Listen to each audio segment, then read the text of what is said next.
अस्सलाम वालेकुम। आज का हमारा टॉपिक है हेक्सागोनल सेंटर्ड क्यूबिक सिस्टम, जिसमें हम आज पैकिंग एफिशिएंसी और एटॉमिक रेडियस देखेंगे हेक्सागोनल सेंटर्ड क्यूबिक सिस्टम में। सबसे पहले हम इसकी डायग्राम देखते हैं। इसकी अपर साइड पर हमारे पास 6 कॉर्नर एटम्स हैं जो कि मिडल एटम के साथ अटैच्ड हैं। इसी तरह लोअर एटम साइड पर 6 कॉर्नर एटम उसके फेस सेंटर्ड एटम से अटैच हैं। इसके मिडल में हमारे पास 3 इंडिपेंडेंट एटम हैं जो कि अपर और लोअर दोनों के साथ शेयर हो रहे हैं। मीन अगर हम अपर पार्ट को जब डिस्कस करेंगे तो ये 3 इंडिपेंडेंट एटम्स होंगे हमारे पास, वो अपर के साथ शेयर होंगे, और जब लोअर पार्ट को हम डिस्क्राइब करेंगे या डिफाइन करेंगे तो ये 3 इंडिपेंडेंट एटम्स लोअर पार्ट के साथ डिफाइन होंगे। इसी तरह हमारे पास जो इसकी टोटल लेंथ होगी वो सी के इक्वल होगी, और जो इसकी एक एज लेंथ होगी वो 2r के इक्वल, यानी कि 2 रेडियस के इक्वल होगी। मीन एक एटम का एटम एक कॉर्नर में मौजूद जो एटम है उसका रेडियस और दूसरे जो कॉर्नर में मौजूद एटम है उसका रेडियस, दोनों का जो सम अप होगा वो 2r के इक्वल होगा। अब सबसे पहले हम इसका देख लेते हैं कोऑर्डिनेशन नंबर। कोऑर्डिनेशन नंबर में क्या कहता है? कहता है a single atom is directly connected to. Mean जो हमारे पास यहाँ पर सिंगल एटम है, चाहे लोअर पार्ट की बात करें चाहे अपर पार्ट की बात करें, तो इसमें हमारे पास जो सिंगल एटम है वो डायरेक्टली कनेक्टेड है 6 कॉर्नर एटम्स के साथ। तो ये हमारे पास 6 कॉर्नर एटम के साथ डायरेक्टली कनेक्ट हो रहा है, अपर पार्ट भी और लोअर पार्ट भी। इस तरह मिडल लेयर एटम, जो मिडल लेयर एटम है 3 एटम्स की, वो अपर पार्ट के साथ भी शेयर हो रही है, लोअर पार्ट के साथ भी शेयर हो रही है। तो 3 + 3 हमारे पास 6 एटम्स इसके हो गए। तो टोटल हमारे पास 6 कॉर्नर एटम्स और 6 मिडल एटम्स अपर और लोअर का दोनों का सम अप लेके तो हमारे पास टोटल कोऑर्डिनेशन नंबर जो होगा वो कितना होगा? 12 होगा। नेक्स्ट हम बात करते हैं कॉर्नर एटम्स डिवीजन की। अब कॉर्नर एटम्स डिवीजन मतलब इसके कॉर्नर के ऊपर जो हमारे पास एक एटम मौजूद है वो कितने पार्ट में डिवाइड हो रहा है। तो बेसिकली हमारे पास एक एटम या एक एलिमेंट की जब हम बात करें तो उसके यूनिट सेल होते हैं, तो यूनिट सेल में काफ़ी सारे नंबर ऑफ कॉर्नर एटम्स होते हैं। तो एक एलिमेंट में काफ़ी सारे यूनिट सेल होते हैं जो कि आपस में सम अप होकर आपस में मिलकर एक पूरा एटम या एक पूरा एलिमेंट बना रहे होते हैं। तो इसमें जब हमारे पास अगर हम किसी एक कॉर्नर एटम्स की बात करें तो एक कॉर्नर एटम्स किसी दूसरे एटम के साथ भी शेयर हो रहा होता है। मतलब अगर मैं इस एटम की बात करूं तो इस एटम का जो हमारे पास हाफ पार्ट होगा उस पूरे यूनिट सेल का शेयर होगा, और इसका हाफ पार्ट किसी दूसरे से शेयर होगा जो किसी दूसरे से मिलकर उस एटम को बना रहा होगा, जो दूसरे एलिमेंट को बना रहा होगा। अब इसमें हमारे पास वो कहता है कि एक हमारे पास जो हाफ एटम होगा, मीन अगर हम एक एटम की बात करें यहाँ पर, जो हमारे पास हाफ एटम होगा जिसे हम आमतौर पर इस तरह कह सकते हैं कि हमारे पास एक कंप्लीट एटम है। अब कंप्लीट का अगर मैं हाफ ले लूँ, ये हाफ मेरे पास जो एटम होगा वो डिवाइड होगा 3 पार्ट्स में। मीन हमारे पास जो एक एटम है या एक ये वाला एटम है तो ये हमारे पास 1 side, 2 side and 3 side, basically 3 parts में ये डिवाइड हो रहा है। तो इसलिए हमारे पास half of the atom is shared in 1/3 part. तो हमारे पास टोटल जो कॉर्नर ऑफ एटम्स आ जाएगा वो हमारे पास 1/6 आ जाएगा। अब इसी तरह हमारे पास number of atoms in unit cell. अब number of atoms in unit cell find करने के लिए हमें कोऑर्डिनेशन नंबर और कॉर्नर एटम्स चाहिए जो कि हमने ऑलरेडी फाइंड कर लिए हैं। अब नंबर ऑफ कोऑर्डिनेशन नंबर हमारे पास कितने थे? Already 12 multiply by corner of atoms division कितने हैं हमारे पास? 6। तो दोनों को जब मल्टीप्लाई करेंगे तो कितना आ गया हमारे पास? 2। और इसी तरह हमारे पास 3 मिड पॉइंट, जो मिडल एटम्स हमारे पास यहाँ पर मौजूद थे वो इंडिपेंडेंट थे। मतलब अगर हम अपर और लोअर को डिस्कस करेंगे तब उनके साथ हम शेयर पार्ट होगा, अगर हमारे पास दोनों को डिस्कस नहीं करेंगे तब हमारे पास मिडल जो 3 एटम्स होंगे वो इंडिपेंडेंट होंगे। तो 3 मिड पॉइंट्स होंगे। मिड पॉइंट जो हमारे पास जो 3 एटम होंगे वो अलग से होंगे, 3, 2 और 2 फेस सेंटर होंगे हमारे पास। मीन हमारे पास ये जो एटम होगा फेस सेंटर जो कि डायरेक्टली कनेक्टेड है 6 कॉर्नर एटम के साथ। अब ये वाला एटम इस यूनिट सेल का इसका हाफ शेयर होगा, क्योंकि इसका एटम का आधा पार्ट इस यूनिट सेल के से मिला हुआ है, जो आधा पार्ट होगा वो दूसरे यूनिट सेल से मिलकर शेयरिंग करा होगा। तो इसमें हमारे पास 2 फेस सेंटर्ड है, यानी कि एक अपर का एटम दूसरा लोअर का एटम, तो दोनों का हाफ शेयर हो रहा है इस यूनिट सेल में। तो 2 × 1/2 इज इक्वल टू 1। अब हमारे पास volume of a unit cell. Volume of unit cell के लिए हमें 2 चीज़ें चाहिए, एक हमारे पास एरिया ऑफ हेक्सागोनल चाहिए, दूसरा हमारे पास हाइट चाहिए। तो सबसे पहले हम देखते हैं कि एरिया ऑफ हेक्सागोनल वो कैसे फाइंड करते हैं। एरिया ऑफ हेक्सागोनल के लिए हम जो सेंटर में मौजूद एटम है, अब हर कॉर्नर के ऊपर इसके परपेंडिकुलर एक एक्सेस ड्रा करेंगे। इस तरह हमें लोअर पार्ट के ऊपर 6 ट्राइंगल इक्विलेटरल ट्राइंगल हमें गेन होंगी, इस तरह अपर पार्ट के ऊपर इक्विलेटरल ट्राइंगल गेन होंगी। अगर हम इन 3 इंडिपेंडेंट एटम्स का इस इक्विलेटरल ट्राइंगल से कॉम्बिनेशन करें तो हम इस ट्राइंगल से एरिया ऑफ हेक्सागोनल को फाइंड कर सकते हैं। तो यहाँ पर हमने एक इक्विलेटरल ट्रायंगल ले ली जिसमें हमने उसके कॉर्नर्स के एटम्स के नेम दे दिए कॉर्नर साइड के, जिसे हमने O, B, D और E का नाम दिया। यहाँ पर हमने इसकी इक्विलेटरल ट्रायंगल ली जो कि 3 इंडिपेंडेंट एटम्स और नीचे वाले इक्विलेटरल ट्रायंगल से सम अप हो रहा है। तो हमारे पास cos value cos is equal to base over hypotenuse. हमारे पास काज एंगल कितना बन रहा है, हमारे पास 30 डिग्री का बन रहा है। तो cos 30 is equal to OD over A जो कि इसकी एज लेंथ होगी। अब OD हमारे पास बेसिकली यहाँ पर इस इक्विलेटरल ट्रायंगल की हाइट को शो कर रही है। तो OD is equal to A cos 30।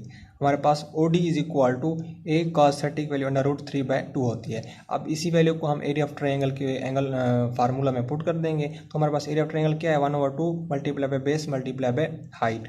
अब 1/2 बेस हमारे पास बेसिकली A है, edge length multiply by height हमारे पास OD के किसके इक्वल है, ये A √3/2 के।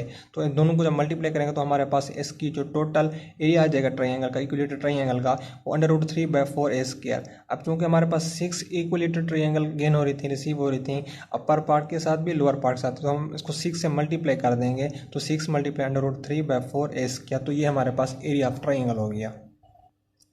अब इसी के साथ जो एरिया ऑफ ट्रायंगल हमने फाइंड किया वो इसकी वैल्यू हमने यहाँ पर पुट कर दी मल्टीप्लाई बाय इसकी हाइट। अब हाइट हमारे पास जो यूनिट सेल की आ रही है वो हमने C के इक्वल लेट किया, तो मल्टीप्लाई बाय C। जब इन दोनों को हमने मल्टीप्लाई करना है तो कैंसिल आउट करके 3/3/2 A² मल्टीप्लाई बाय C। अब हमें चाहिए C ओवर A रेशियो। इसे करने के लिए हमें A मल्टीप्लाई और डिवाइड कर दिया। 3/3/2 A को हमने जब मल्टीप्लाई किया तो A³ मल्टीप्लाई बाय A से डिवाइड किया तो C ओवर A।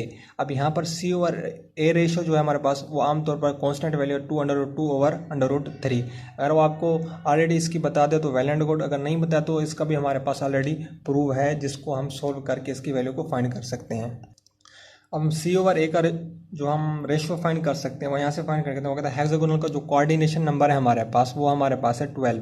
इसी तरह जो इसकी एज लेंथ है हमारे पास A is equal to 2R के इक्वल है। और इस तरह हमारे पास जो अगर हम लीनियर एंगल की बात करें alpha is equal to beta is equal to 90 degree. Alpha beta की जो एंगल्स है वो 90 डिग्री है, लेकिन गैमा हमारे पास जो एंगल है वो 120 डिग्री का है। इससे लीनियर इसका जो साइड्स होंगी A is equal to B is equal to not C।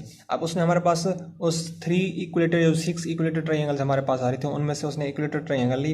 अब उसने हमारे पास कॉर्नर एटम्स जो उसको अपने नाम दे दिए, आप कंसिडर कर लें हमारे पास वो A, B, D और E के। अब इसका हमारे पास जो परपेंडिकुलर होगा E का वो B पॉइंट का ड्रा हो रहा है और E का जो सेंटर होगा इसके ऊपर वो हमारे पास C/2 रेशियो के इक्वल आ रहा है। मीन हमारे पास जो टोटल हाइट थी यूनिट सेल की वो C के इक्वल थी। अगर हम उसका हाफ ले लें तो उसकी रेशियो कितनी आ जाएगी हमारे पास C/2 के। और इसका एक हमारे पास परपेंडिकुलर आ रहा है B के जिसे हमने नाम दिया X का। अब यहाँ से हमने ये जो वैल्यू है हमारे पास मतलब कितने एंगल पे बेंड हो रही है, कितना एंगल इसका है हमारे पास X, वो हमने क्या करना है यहाँ से इसकी वैल्यू फाइंड करनी है। तो हम पाइथागोरस थ्योरम से इसकी वैल्यू फाइंड कर सकते हैं।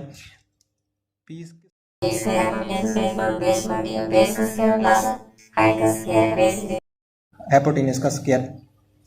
अब हमारे पास बेस हाइपोटेन्यूज की जो हमारे पास वैल्यू आ रही है हमारे पास बेसिकली हाइपोटेन्यूज की वैल्यू किसकी इक्वल है BE। मीन हमारे पास जो BE है वो टोटल एज लेंथ है हमारे पास वो A के इक्वल है। A का square is equal to OB और O से B तक जो हमारे पास डिस्टेंस है वो किसके इक्वल हमने लेट किया है X के इक्वल लेट किया है। X का स्क्वायर प्लस OE जो हमारे पास इसकी हाइट है वो हाफ हाइट के इक्वल यानी कि C/2 के इक्वल है। तो इसका भी स्क्वायर ले लेंगे, इसको हम क्वेश्चन नंबर 1 का नाम दे देंगे। अब जो हमने इक्विलेटरल ट्रायंगल ली थी, इक्विलेटरल ट्रायंगल को हम फर्दर आगे रेजोलेट करेंगे। उसमें उसने हमारे पास इक्विलेटरल ट्रायंगल जो हमने सेंटर के परपेंडिकुलर एक्सिस ड्रा किए तो हमारे पास 6 ट्रायंगल गेन हुई थी। अब उसमें से उसने एक ट्रायंगल को नीचे फर्दर अप्रूव किया है। अब इस ट्रायंगल में हमारे पास वो इस चीज़ को एक्सप्लेन कर रहा है कि हमारे पास जो ट्रायंगल है उसमें हमारे पास जो उसके कॉर्नर्स के नेम है same as it is E जो हमारे पास इसकी लेंथ आ रही थी X और हमारे पास थर्ड क्वाड्रेंट F के इक्वल कर दिया जो कि दूसरे से डिफरेंट है। अब हमारे पास यहाँ पर angle cos 30 is equal to EF over X perpendicular. अब यहाँ से हम x की वैल्यू फाइंड कर देंगे। x की वैल्यू हमारे पास किसके इक्वल आ गई, E F over cos 30 cos 30 under root 3/2 के इक्वल होता है। ई एफ हमारे पास बेसिकली हाफ हाइट के इक्वल है जो कि a ओवर 2 आ गई हमारे पास। इस तरह हमारे पास x की वैल्यू जो आ गई वो a अंडर रूट 3 की वैल्यू आ गई। अब इसी x की वैल्यू को हमने पुट कर देना है इक्वेशन नंबर 1 में। हमारे पास इक्वेशन नंबर 1 क्या थी, a square is equal to X square plus c by 2 का स्क्वायर। अब a स्क्वायर x की वैल्यू हमारे पास a अंडर रूट 3 आई जो कि हमने एक्स की वैल्यू जगह एज इट इज पुट कर दी plus c square over 4 a square. इनको फर्दर सोल्व करेंगे तो हमारे पास वैल्यू आ जाएगी c square over 4 2a cube 2a square over 3। इनको एलसीएम लेने से हमारे पास वैल्यू आ गई। अब हमें चाहिए c ओवर a, तो यहाँ से a स्क्वायर हमने इक्वल के सेट पे ले डिवाइड हो जाएगा और 4 उस साइड पे लेंगे तो हमारे पास मल्टीप्लाई हो जाएगा। तो c square over a square is equal to 8/3। Taking square root ले लेंगे हम दोनों बोथ साइड, तो हमारे पास दोनों तरफ जब स्क्वायर रूट लेंगे हमारे पास c ओवर a रेशो की वैल्यू जो हमारे पास आएगी वो 2 under root 2 over under root 3 आ जाएगी। अब इसकी वैल्यू हम जो उसका ओरिजिनल फार्मूला है वो इसमें पुट कर देंगे। अब हमारे पास दोनों वैल्यूज आ गई, एरिया ऑफ हेक्सागोनल की वैल्यू भी आ गई हमारे पास और हाइट की वैल्यू भी आ गई। एरिया ऑफ हेक्सागोनल की जो हमने वैल्यू फाइंड की थी वो 6 मल्टीप्लाई अंडर रूट 3 और 4 है स्क्वायर मल्टीप्लाई पे c। इसको फर्दर सोल्व किया तो हमारे पास c ओवर a की रेशियो वैल्यू हमें रिक्वायर थी जो कि हमने अभी उसकी वैल्यू फाइंड कर ली। अब दोनों की वैल्यू हमने पुट कर दी, इनको हमने कट ऑफ करना है और इसमें हमारे पास जो इक्वल आएगा 3 under root 2 a cube. a की वैल्यू जो हमारे पास है वो 2r की इक्वल है जो हमने शुरू में एज लेंथ को कंसिडर किया था। Edge length is equal 2r consider जो कि एग्जैक्ट वैल्यू बता रहा था। अब हमारे पास ये वैल्यू इसको फर्दर सोल्व करेंगे 3 अंडर 2 आर की वैल्यू पुट करेंगे तो a is equal to 2r cube. इसको फर्दर सोल्व करेंगे तो हमारे पास वॉल्यूम ऑफ यूनिट सेल जो आएगा वो आएगा 24 अंडर रूट 2 r क्यूब। अब हमारे पास वॉल्यूम ऑफ यूनिट सेल आ गया, कोऑर्डिनेशन नंबर आ गया, कॉर्नर एटम्स ऑफ डिवीजन आ गई और नंबर ऑफ एटम्स यानी यूनिट सेल आ गया। अब इन तीन वैल्यूज को हम पैकिंग एफिशिएंसी के फार्मूले पुट करके इसकी पैकिंग फैक्टर और पैकिंग एफिशिएंसी ऑलरेडी फाइंड कर सकते हैं। अब पैकिंग एफिशिएंसी का हमारे पास फार्मूला ऑलरेडी हमने प्रीवियस लेक्चर में किया था। क्या था, packing efficiency is equal to Z multiply by volume of atom divided by volume of a unit cell. अगर परसेंटेज फाइंड करेंगे तो मल्टीप्लाई बाय 100 से कर देंगे। यहाँ पर जी हमारे पास basically number of atoms in unit cell को डिफाइन कर रहा है या डिस्क्राइब कर रहा है और वॉल्यूम ऑफ एटम हमारे पास क्यूबिक सिस्टम है as we know 4/3 pi R cube के इक्वल होता है और volume of atom volume of unit cell जो हमने अभी फाइंड किया 24 अंडर रूट 2 आर क्यूब के। अब हमारे पास दोनों को जब फर्दर सोल्व करेंगे कट ऑफ करेंगे तो हमारे पास जो वैल्यू आ जाएगी वो हमारे पास आएगी π/3 अंडर रूट 2। तो इसको फर्दर सोल्व करेंगे तो हमारे पास 0.74। अगर एफिशिएंसी को हमने परसेंटेज फॉर्म में करना है पैकिंग एफिशिएंसी को तो मल्टीप्लाई बाय 100 कर देंगे तो पैकिंग एफिशिएंसी हमारे पास जो आ जाएगी हेक्सागोनल सेंटर्ड क्यूबिक सिस्टम की वो हमारे पास 74% आ जाएगी। तो इसका मीन हमारे पास जो हेक्सागोनल सेंटर्ड क्यूबिक सिस्टम में जो एटम्स होते हैं नंबर ऑफ एटम्स जो ऑक्यूपाइड स्पेस में की होती है वो 74% जो कि सिंपल क्यूबिक सिस्टम